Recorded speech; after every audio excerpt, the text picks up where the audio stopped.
Assalamualaikum warahmatullahi wabarakatuh. Perkenalkan, saya Farida Sundari, CGP Angkatan 11 dari SMA Indah Makmum. Di sini saya akan melakukan kegiatan wawancara bersama dengan Kepala Sekolah dari SMA Negeri 1 Indra Makmum bernama Pak Asari SPD untuk mengambil pelajaran yang bisa dilakukan dalam pemenuhan tugas di modul 3.1 pengambilan keputusan yang bernilai nilai-nilai kebajikan. Terima kasih. Baik, kita dari pihak sekolah dalam mengidentifikasi setiap masalah, yang pertama kita menerima laporan dari pihak guru BK. Dari guru BK melaporkan ke kesiswaan, siswaan melaporkan ke Kepsek.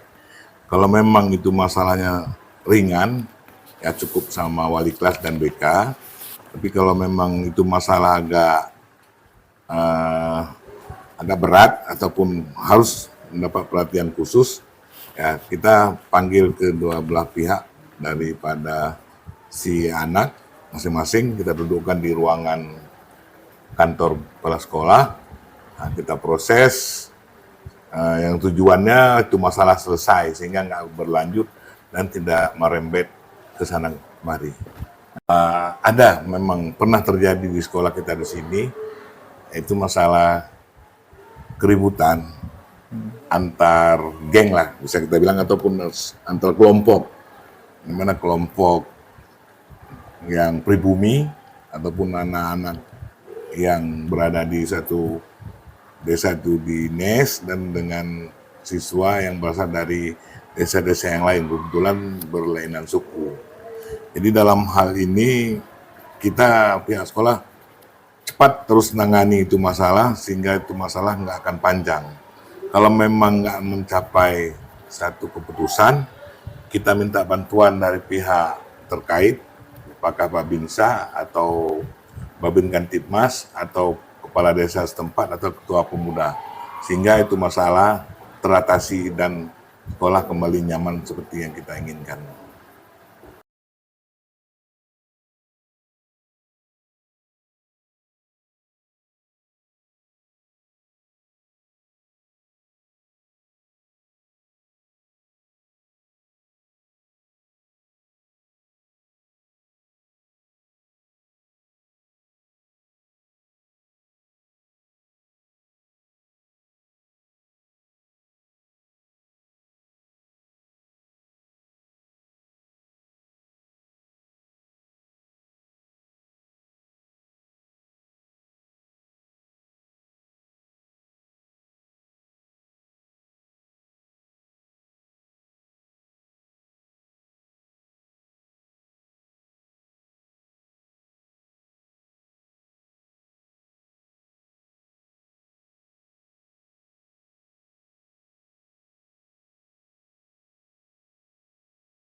Hal pertama yang kita lakukan, pertama kita panggil bapaknya dulu, orang tua dari masing-masing si anak, tokoh masyarakat setempat, Babin Kantipmas ataupun Babinsa kita hadirkan.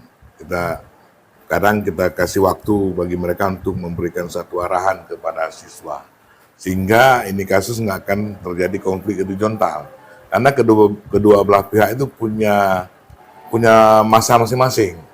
Jadi kalau terlambat kita proses bisa konflik horizontal.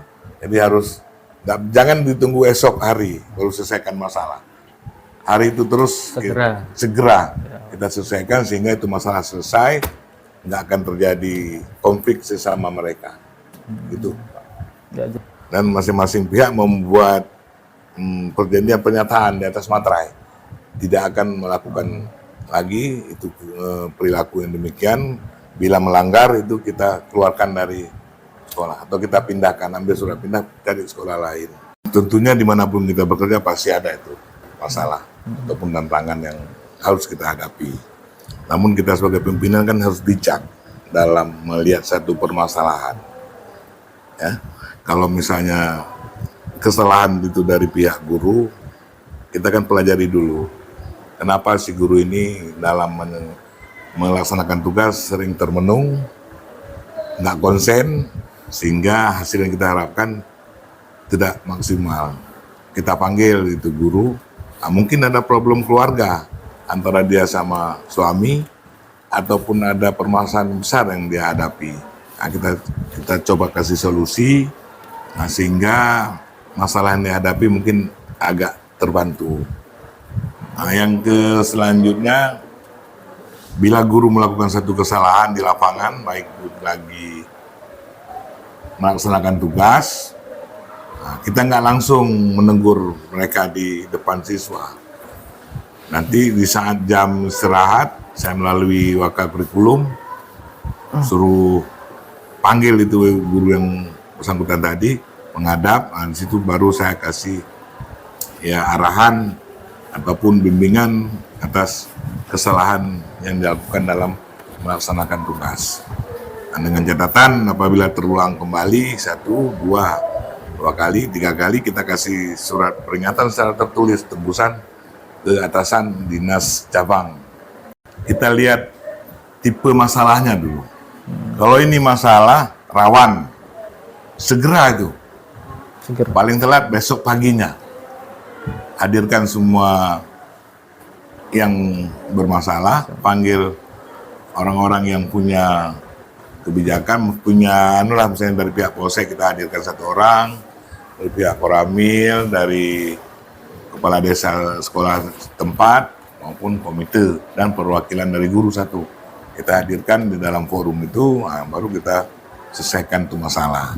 Yang harapan kita kan sekolah ini aman, nggak ada bullying, nggak ada istilahnya anak-anak itu masuk ke dalam pekarangan sekolah itu nyaman, sehingga dia bisa maksimal menerima materi yang diberikan oleh guru di dalam kelasnya. Tentunya adalah figur-figur yang bisa kita andalkan dalam menangani itu masalah. Kan setiap desa itu kan ada orang-orang yang disegani itu, omongannya didengar. Nah, kita konsultasi, kita share sama yang bersangkutan, sehingga beliau itu sangat membantu tentang kasus yang kita hadapi di sekolah. Insya Allah selama saya di sini nggak ada masalah yang nggak bisa terselesaikan, aman, tentram.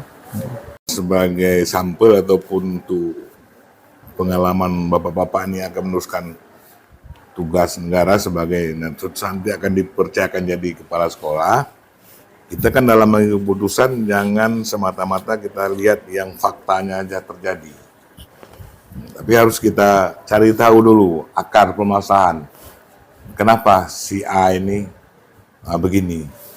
Kenapa si guru ini selalu dalam kondisi nggak bergairah? Mungkin ada permasalahan besar yang dihadapi. Mungkin orang tuanya broken home di rumah. Sehingga si anak itu kan tiap hari dia saksikan orang tuanya berantem. Jadi kita sebagai guru sebagai pimpinan di sini dalam mengambil satu keputusan, jangan semata-mata kita lihat yang realita terjadi. Ada rekam jejak yang harus kita pelajari, permasalahan. Sehingga tidak salah kita waktu saat kita mengambil keputusan. Kadang si anak itu pintar, tapi masalahnya dia sering telat. Telatnya itu kenapa? Pelajari. Nah, guru gitu juga. Kenapa ibu ini selalu termenung? Mungkin suaminya udah punya wanita idaman lain, kan? Atau ada selingkuhan, gajinya ada ludes, diambil sama suami, kadang judi online, sehingga pertengkaran, sehingga kehidupan dalam keluarga itu nggak tentram, nggak nyaman. Jadi kalau si guru ini nggak nyaman di rumah, ke sekolah pasti nggak konsen. Dalam memberikan pelajaran ke siswa pasti nggak maksimal.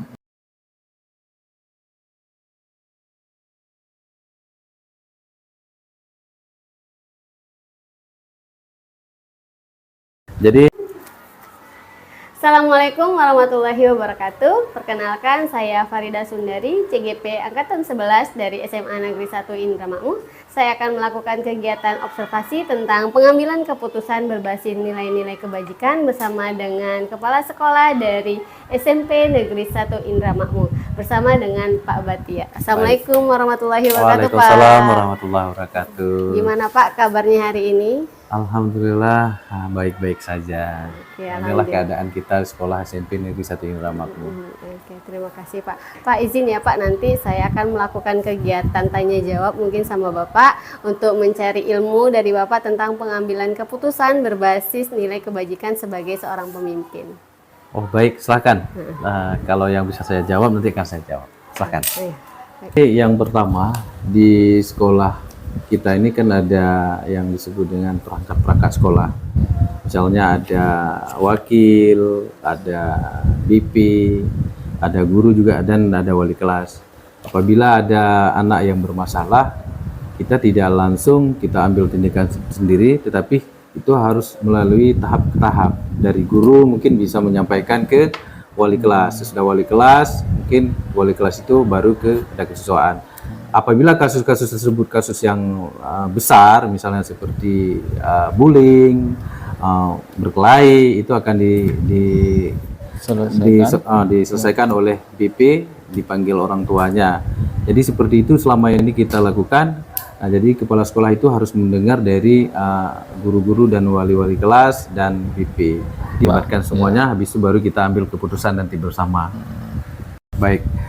Jadi sering itu banyak sekali terjadi di sekolah kita masalah ini yang dari broken home orang tuanya. Ya. Jadi dengan broken home orang tuanya, anak-anak itu pasti bermasalah. Contohnya bermasalah dia tidak sekolah dalam 1 bulan, kadang-kadang cuma sekolah 10 hari.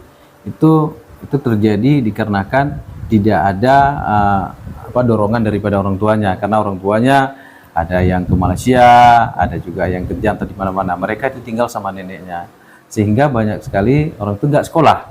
Jadi seperti kasus yang tadi kan sudah kita datang ke rumah, tetapi anak tersebut tidak juga sekolah.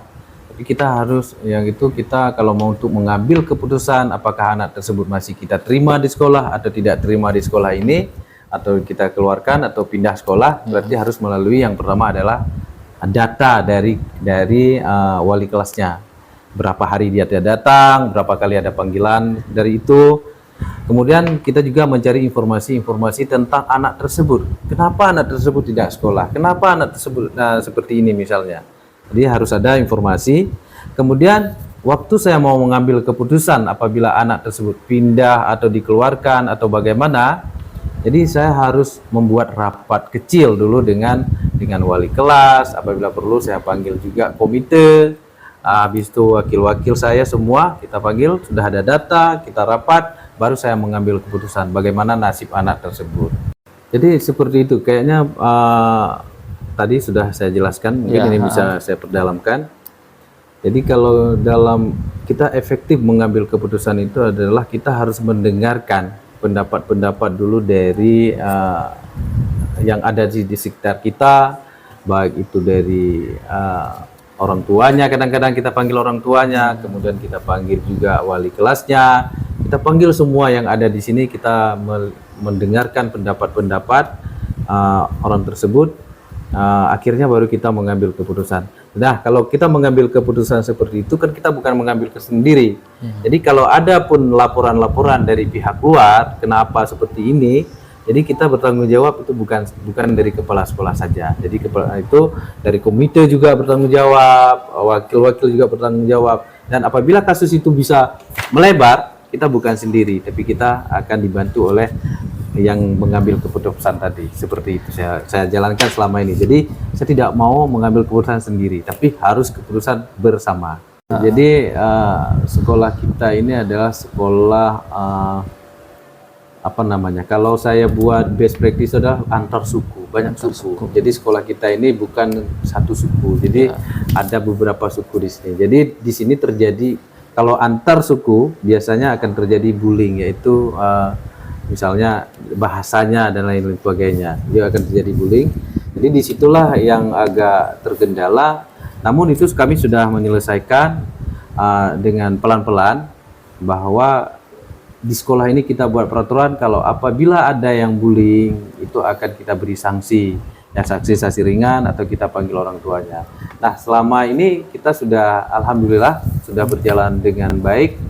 Nah, jadi yang kendala itu adalah itulah bullying tadi. Jadi agak bullying tadi. Mungkin kalau kemarin-kemarin itu tahun-tahun yang lalu itu hampir tiap hari ada bullying. Tapi kami sudah melakukan dengan secara efektif, kami mufakat dan merapat tadi. Tidak ada lagi bullying di sini, itu sudah ada spanduk jangan bullying. Nah, jadi itulah yang kendala yang ada pada kami. Kalau yang lain saya rasa belum ada. Nah, tapi bullying itulah karena sekolah ini antar suku, banyak suku di sini. Hampir 50-50. Nah, kalau misalnya permasalahannya, ini kan namanya sekolah, habis itu SMP kan banyak kasus-kasus namanya anak-anak masih remaja.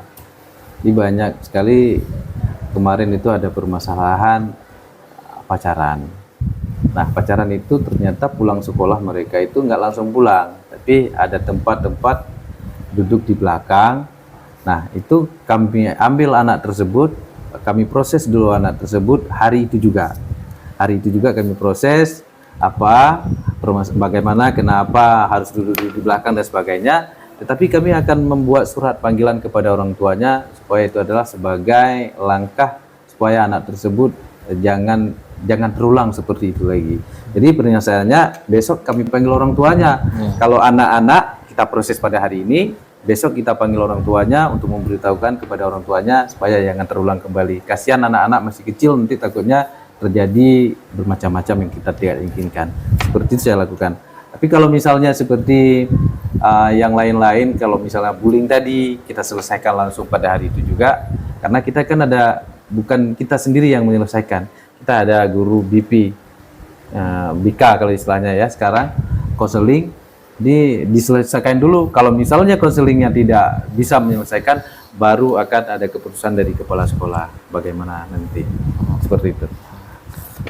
Baik, jadi yang tahu permasalahan anak itu di sekolah itu adalah ada wakil kesiswaan. Wakil kesiswaan itu kerjasama dengan guru konseling tadi. Jadi saya kalau mendengar pendapat itu dari kesiswaan dan dari konseling, karena yang ada data pada orang ini, pada konseling itu, habis itu ada pada kesiswaan. Yang selama ini kami lakukan seperti itu. Jadi konselingnya yang lebih mengerti anak ini bermasalah, anak ini yang pintar dan segala macam, itu konseling. Itulah manfaat konseling.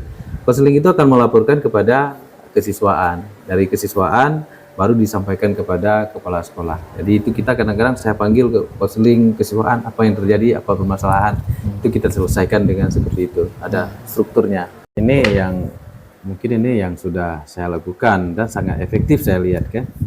Jadi dalam mengambil keputusan itu, kita kepala sekolah itu memang kepala sekolah, kita pemimpin. Tapi pemimpin itu tidak bisa bekerja sendiri. Dia harus ada dibantu oleh ya guru-guru. Kalau kita kerja sendiri itu tidak berjalan dalam pengambilan keputusan, khususnya dalam pembelajaran dan lain-lain.